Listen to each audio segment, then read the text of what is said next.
Hello, Cancer, Sun, Moon, Rising, and Venus Signs. Kamusta kayo? Sana po ay nasa mabuti kayong kalagayan. Welcome back po sa Star Tarot. Kung bago kayo rito, welcome din kayo. Thank you for your support. I truly appreciate it. God bless you all. Una mensahe po ninyo, inspire. There's a fire inside you burning brighter than the sun. Napakaganda nito kasi inspirado ka sa ngayon. Maaari din na um, someone is inspiring you, no? Or baka nai-inspire ka because itong gagawin ninyo ngayon ay para sa inyong pamilya, para sa inyong mga mahal sa buhay, or inspired ka because this could be something na sisimulan ninyong ito yung gusto ninyong gawin, no? Pwedeng ganun yan. Full moon, protect your energy and hold your stars close. Okay? So, the best way or the most, a best, way of protecting your energy is to surround yourself with happy people, with positive thinking people, no? Yung mga positibo ang perspektibo, positibo yung mga iniisip, positibo yung demeanor, positibo yung pagtingin niya sa lahat ng bagay, sitwasyon, mga ganon, ano? Kasi eventually, no, kapag lagi mong kasama ang mga taong ganyan, magiging ganyan din, no, yung maa-attract mong energy. At walang pagpositibo, pag positibo ka, positibo din yung mga taong nasa paligid mo. Walang chance, no, na sumingit ang any negativity. Kasi yung isip mo, yung damdamin mo will always be focused on what is good, no? Kaya maganda yon. We have expand. Growth is often uncomfortable and messy, but necessary. So, maaari sa ngayon, this is time for expansion. Maaaring meron dito mga oportunidad na kakatok sa buhay ninyo sa ngayon na might require you to come out of your comfort zone, no? Hindi ito nakasanayan ninyo, pero handa ka nang mag-grow. Handa ka nang mag-thrive at mag-evolve, 'di ba, into the best version of yourself. Kaya mas pipiliin mo ito, no? Maglalakas ng loob ka na i-embrace ang bagay na to or mga sitwasyon na to, no? Even if it's not easy for you, no? So, ito yung panahon na mag-grow ka na. Ito yung panahon na sisimulan mo ng gawin ng mga bagay na makakapagpaano sa'yo,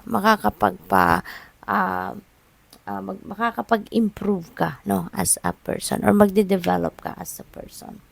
We have 7th chakra. Maaaring may mga kayo ngayon, may mga downloads, meron kayo mga guidance, intuitive messages, nudges na ipapadala sa inyo ang Divine Universe.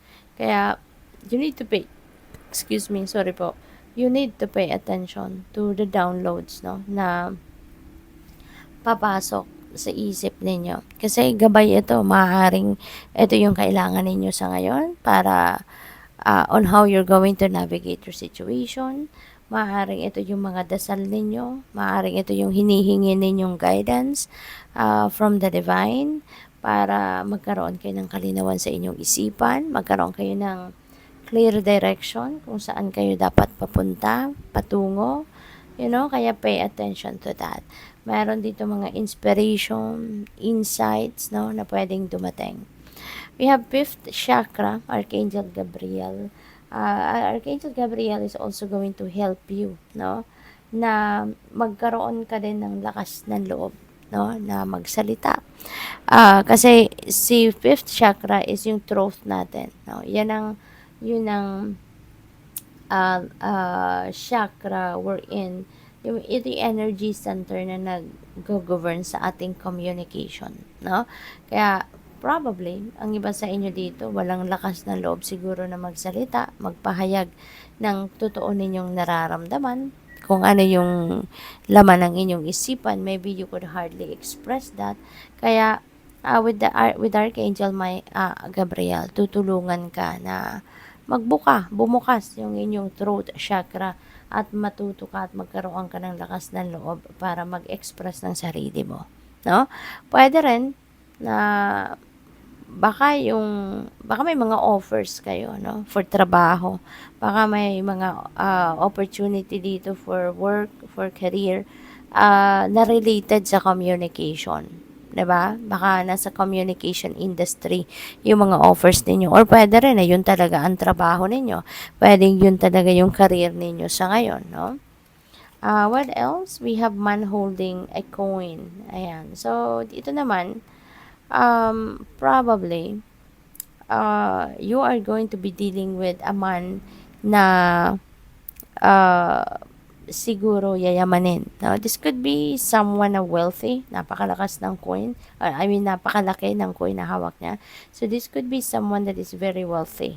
Baka meron na siyang successful na negosyo, established na trabaho, kung nagtatrabaho siya, baka nasa mataas na posisyon siya sa kanyang trabaho, baka isa siyang manager, diba? Maaring ganon. Or, pwede rin na this is someone close to you. Baka asawa mo to, baka boyfriend mo, baka kaibigan mo na very supportive of you, lalo-lalo na pagdating sa inyong kaparahang aspeto. Kung meron kayong baka mga negosyasyon, transaction, regarding money, business, mga ganon, baka siya yung laging nandiyan dyan para handang tumulong sa'yo.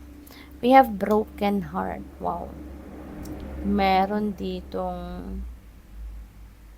nabiyak yung puso, no? May heartbreak, pero you are trying to recover na, no? Maaring nasa healing process ka na, kaya kahit papaano, 'di ba?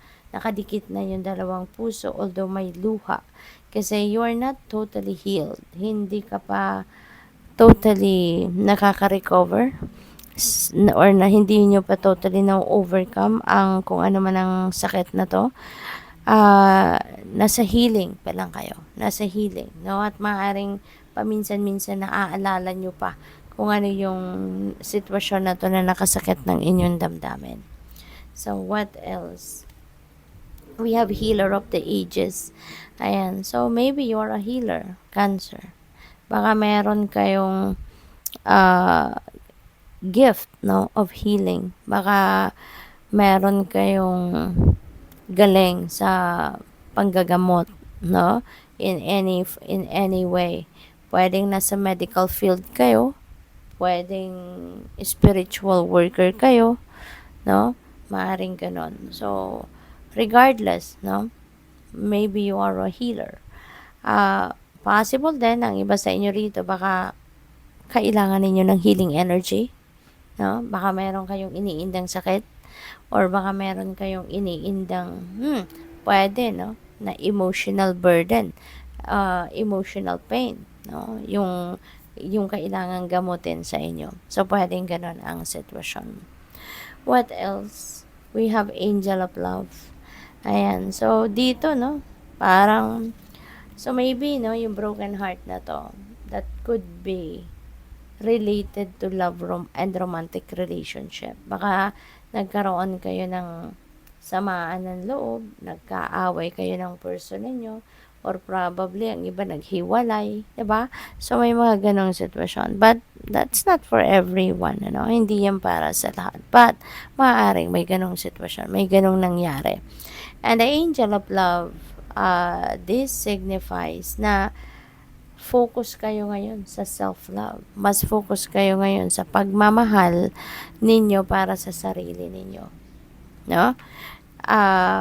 Ang iba sa inyo rito, maaari, no, na you're trying to move on. No? You're trying to move on na.